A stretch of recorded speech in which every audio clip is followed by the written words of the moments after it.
tenacity that got her through the tough early years, or I could start with a hopeless love and affection for the less fortunate. Don't even get me started on how she felt about animals. Growing up, I couldn't watch Animal Planet at home because a gazelle might be having a bad day and she would go nuts and I'd have to change the channel. Even before she fully gave her life to God, she always had a goodness about her. And I think that's what everyone loved. Her brand was love. It's what she represented. She enjoyed making people feel special. Don't think it was dumb luck after a few rolls of toilet paper that got her to the top of her game. She was a hard worker and she loved what she did, and she loved her country. She sought inspiration from people like Martin Luther King and Princess Diana. She loved Celine Dion and Elvis Presley. She was a sucker for country music and old love songs, always singing a tune I had never heard of. She really impressed me when she cut out the drinking and the smoking. Those habits are tough to kick after over 40 years, but she did it, cold turkey, and she turned her life over to Jesus. Can I get an amen?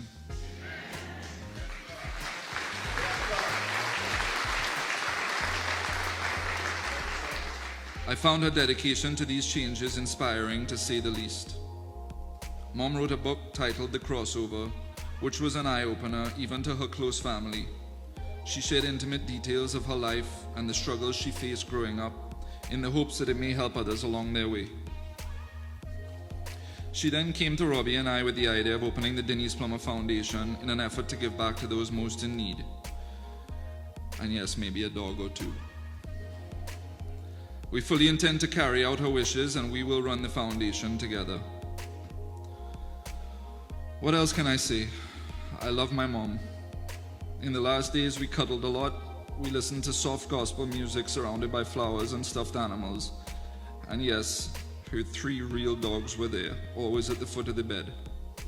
I'm also truly happy she was able to meet and spend time with our daughter and her first granddaughter, Juliana. She's already an entertainer just like you, Nana Boo. We'll hold you in our hearts forever. I love you, Mom.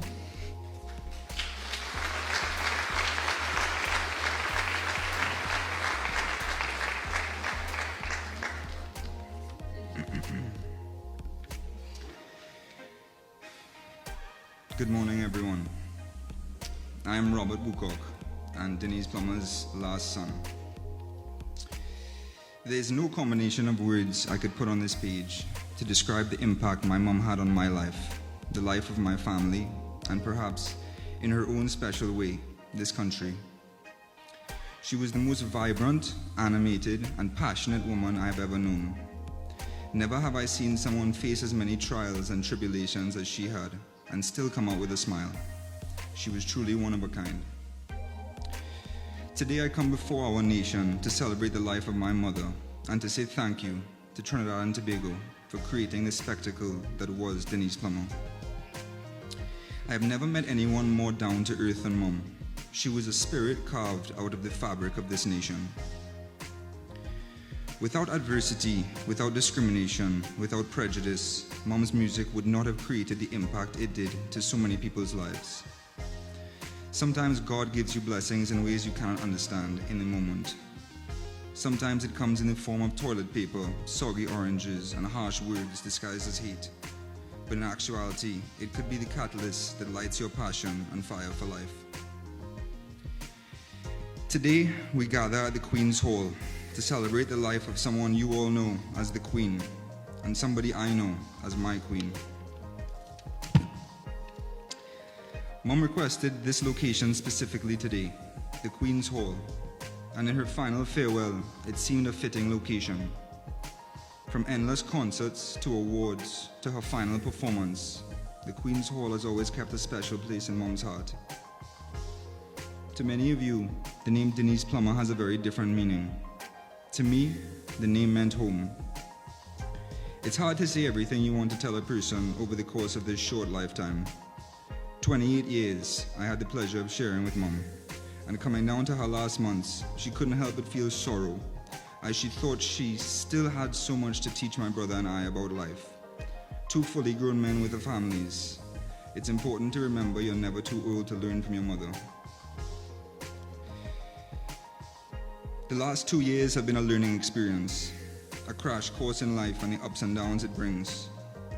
For the amount of love she brought into our lives, it's only fair we feel the bitter sorrow it is to exist without her now. She used to say, "You are only here on borrowed time, gifted to us by the grace of God." Mom was diagnosed with stage 4 gastric cancer a year and a half ago, and since that day, her life expectancy was always on.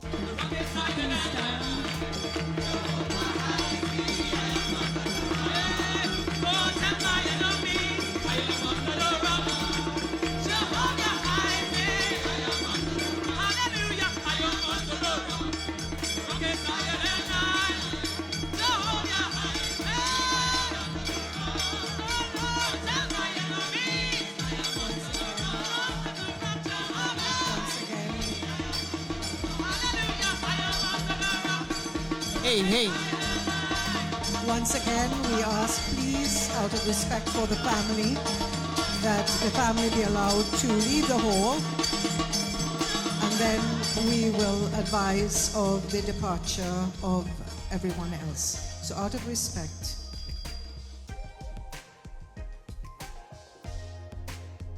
Thank you, and as soon as in a minute or so, we will invite our government ministers, diplomatic corps, to then leave the hall as well.